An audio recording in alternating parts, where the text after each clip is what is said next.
দুপুরবেলা একটু কাজে বেরিয়েছিলাম, আর ওখান থেকে এসে দেখি দিদি আর জাইমু মিলে গল্প করছে, আর এদিকে বাবার মিঠুনদা শুয়েছিল। আর এদিকে ছোটদি পুরো কাজে ব্যস্ত আছে এখন ঘর গোছানোর জন্য, আর কাকা বসেছিল।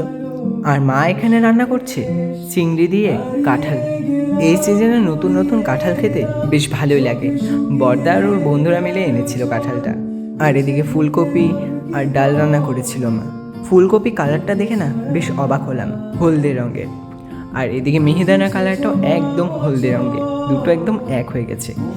তারপর আমি আর মিঠুনদা মিলে চলে গিয়েছিলাম নদীতে। এই সব জিনিসগুলি মিঠুনদা ফেলে দেবে, আর আমি ঘটের যে কলাগুলি ছিল সেগুলো সব গরুকে খাইয়ে দিলাম, কারণ এতগুলি কলা নষ্ট করা থেকে কেউ খাক সেটাই ভালো। তারপর আবার বাড়ি চলে এলাম। এই নতুন গাছে ফুলটা নতুন ফুটেছে, দেখতে খুব ভালো লাগছে। আজ ব্লগটা এই পর্যন্তই। টাটা, দেখা হচ্ছে অন্য কোনো ব্লগে।